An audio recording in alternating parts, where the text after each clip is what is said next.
Hi.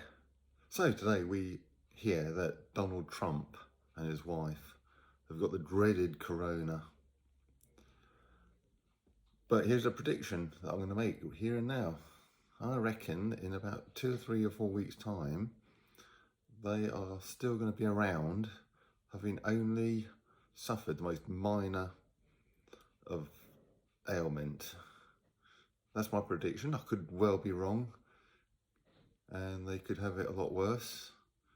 But I think it is going to be a pretty fair bet that they will still be around in a few weeks' time, having gone through the whole COVID thing. And if they do survive and come out the other side, I think that is going to be a turning point. I think that is going to prove, because bearing in mind that Trump is an older guy, one of the vulnerable categories, if he comes through it, that is going to prove that there's nothing to worry about with COVID, which is what I've suspected the whole time. Certainly if you're younger and fitter.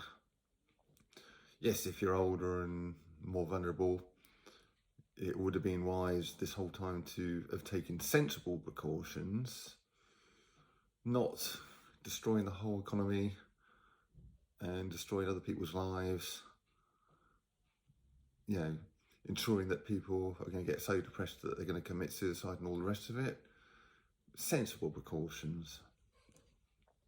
And that's why all of this has been so frustrating and disappointing when you consider that this whole spike, so-called second spike, is only due to the fact that they're testing a lot more than they were back in April. And also bearing in mind that those tests are 93% inaccurate, as the government minister admitted.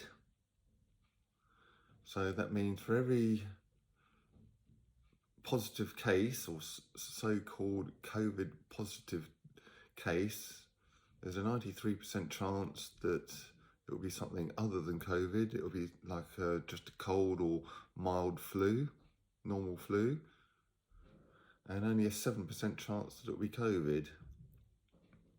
And also bearing in mind that we are now coming into October, when people are going to start getting more and more colds and normal flu, and they're going to be tested, and they're going to be called, or it's going to be called out as them having COVID when it's not. It's just normal colds and flu. So why can't anyone else, or certainly anyone else in power, see this disconnect that, this so-called spike is just because everybody are getting now normal colds and flu, and yet we're sort of being told we're going to be facing second lockdowns, 10 p.m. curfews, and all the rest of the nonsense, which is just going to destroy lives, destroy the economy, destroy blimmin' everything. I say, what doesn't kill you makes you stronger. And if I'm going to get COVID, and I'm pretty convinced I've already had it, to be honest with you, but if I'm going to get it, if I haven't had it and I'm going to get it, I'll just say bring it on.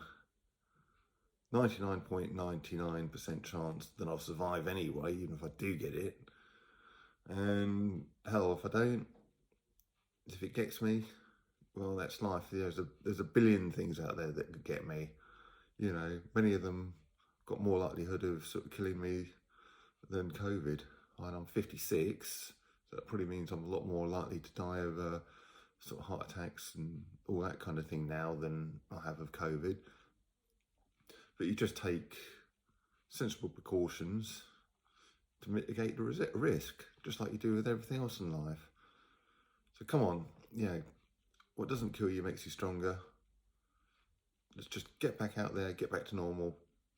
Let's get back to our normal lives and just finish with this absolute nonsense, just jumping at shadows and just fretting about something that is less likely to kill you than normal flu and normal pneumonia.